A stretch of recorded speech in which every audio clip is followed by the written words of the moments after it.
This episode is brought to you by the patrons of the Lazy Eyebrow, and in part from toyhacks.com. Use code LazyEyebrow to get 15% off your next order of labels to spruce up your toys.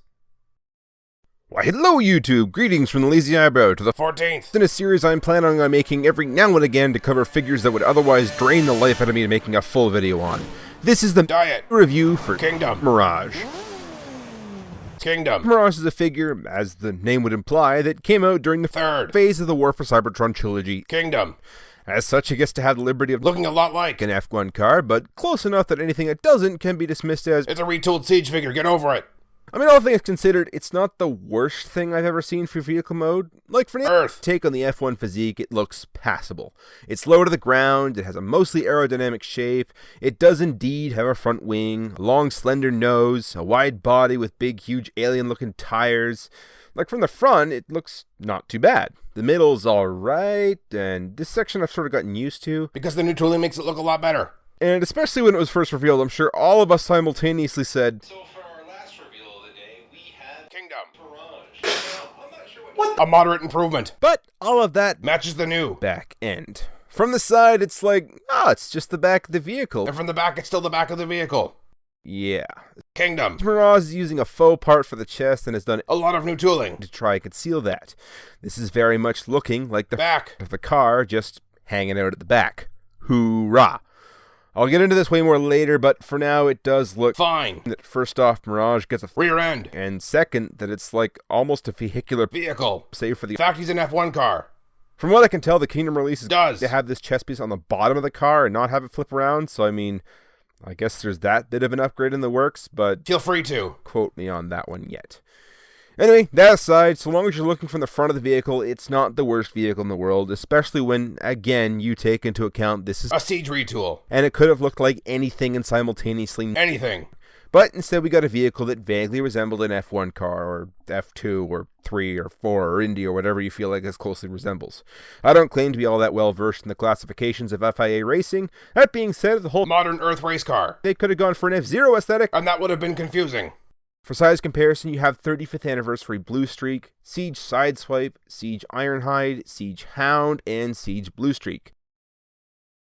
So yeah, that's what I think of the alt mode. It's not terrible, but certainly not great by any stretch either. It hits the mark of being an Earth-based. F1-ish car, but the New. spoiler section coupled with the New chest design. really take it, From lame to just above mediocre. call that foreshadowing for what's about to come, if you will. Take a quick commercial break and come right back into Transformation. The Transformers will return after these messages. This episode of Lazy Eyebrow is brought to you by Ridge.com.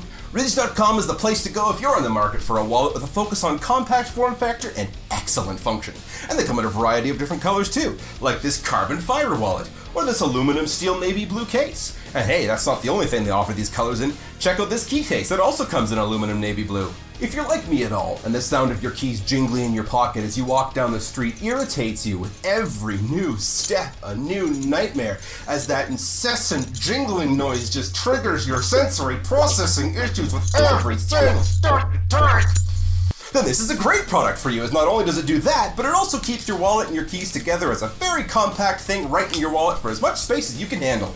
Feeling in the mood for both? Well, good news! They offer a daily driver bundle kit. Combo power. Use the link ridge.com/lazyeyebrow to get yourself 10% off that daily driver kit. Double combo power. So head on over to ridge.com/lazyeyebrow to pick up your bundle kit today.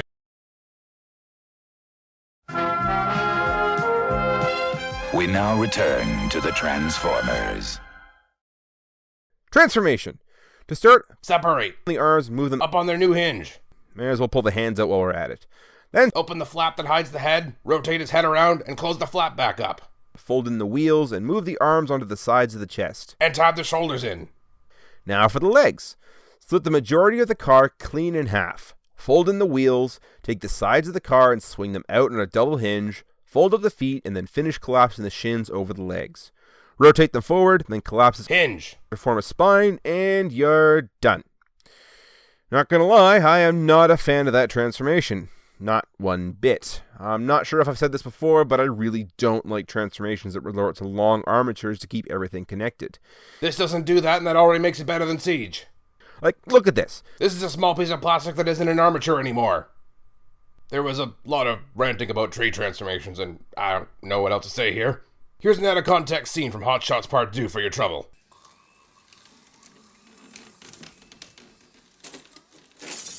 Anyway, that rant about the boring transformation aside, here's Mirage. And he's alright.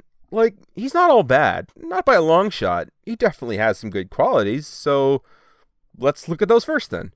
The head sculpt is fantastic, and unsurprisingly so. We seem to be in a trilogy that has taken painstaking efforts to give us the best versions of their appearance that we've ever seen before, and I think it looks stellar.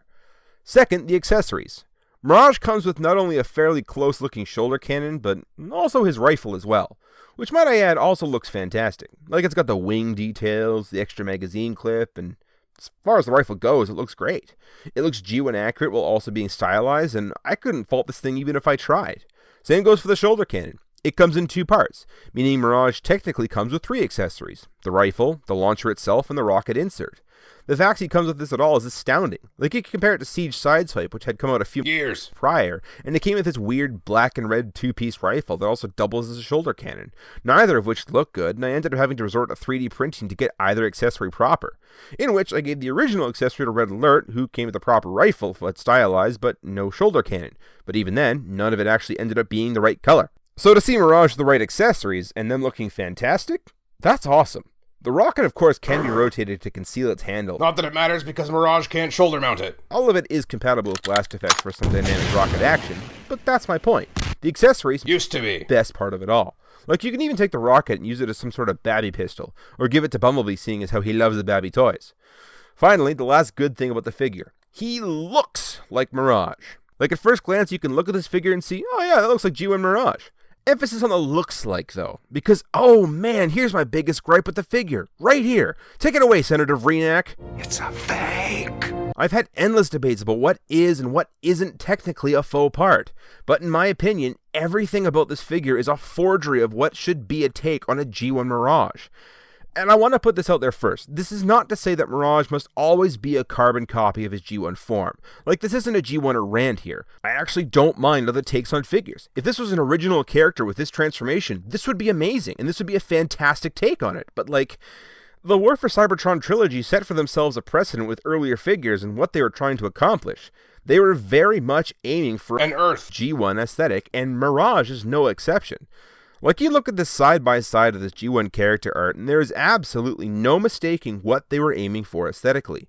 Then you have other figures that ended up being great takes of this aesthetic choice, like Optimus, Ironhide, Hound, and especially Sideswipe and Prowl. Then you come back to Mirage, and everything that should be something in the look they were aiming for is pulled off from different parts that were supposed to be something else. The back of the car that should be the feet is a faux chest that changes up everything proportionally to be a square-looking chest, which leaves this big giant mess at the back of the legs that should be giant rear wheels as heels and spoiler for feet, both of which are now up at the top, the wheels in the back, and the spoiler sections as the shoulder plating. Shoulder plating that was supposed to come from the sides of the car, which can now be found at the shins, these of which have the silver detailing removed that was once the engine block, which can now be found in the arms, which are no longer tucked away under the cockpit, but now instead poorly covered up a fake front end at the back of the car that becomes the chest. It's not that everything except the chest is fake, because they at least fixed that for the vehicle mode. It's that the entire figure cheats to look the way it wants without actually putting in the work to pull off why it looks the way it does. Which isn't to say either that Mirage absolutely needs to look like the JS11 vehicle.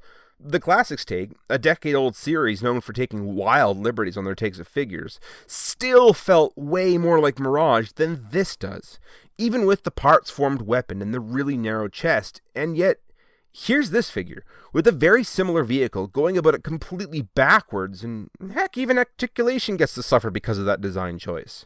The head rotates with very little tilt. The arms go the whole way around, shoulder plating is bolted to the shoulder now, while arms also go out. The new arm design means he's stuck with 90-degree elbows, unlike the Classics' 180-degree elbows due to the transformation. But hey, at least there's bicep swivel like the old days, I guess. Hands are locked the way they are, though, because they have to rotate in. Waist swivel, legs go all the way out, all the way forward, and all the way backward. Thigh swivel, and knees that only go 90 degrees while having to navigate around the cluttered calf mess. Ankle pivot exists, though. Like, I'll admit, the pivot and the legs going out making for the Van Dam being possible, that is kinda neat. For size comparison, Siege Prowl, Siege Ratchet, and Siege Optimus. Earthrise Prowl, Earthrise Ratchet, and Earthrise Optimus. And finally, Earthrise Smokescreen, Earthrise Wheeljack, Studio Series Jazz, and why not, Earthrise Cliffjumper, he can call him a traitor. So that's my review for Kingdom Mirage. The figure just annoys me. It feels cheap, it feels vapid, it merely looks the part without feeling the part. I was hoping they'd fix it more when they did for the Kingdom, and as such, It's only a slight improvement. he stands in on my shelf right now looking the part of Mirage, but I am super hoping a better one gets designed one day for this scale. One that doesn't make me despise the transformation, as in the meantime, He got himself a classics version and has been loving it ever since.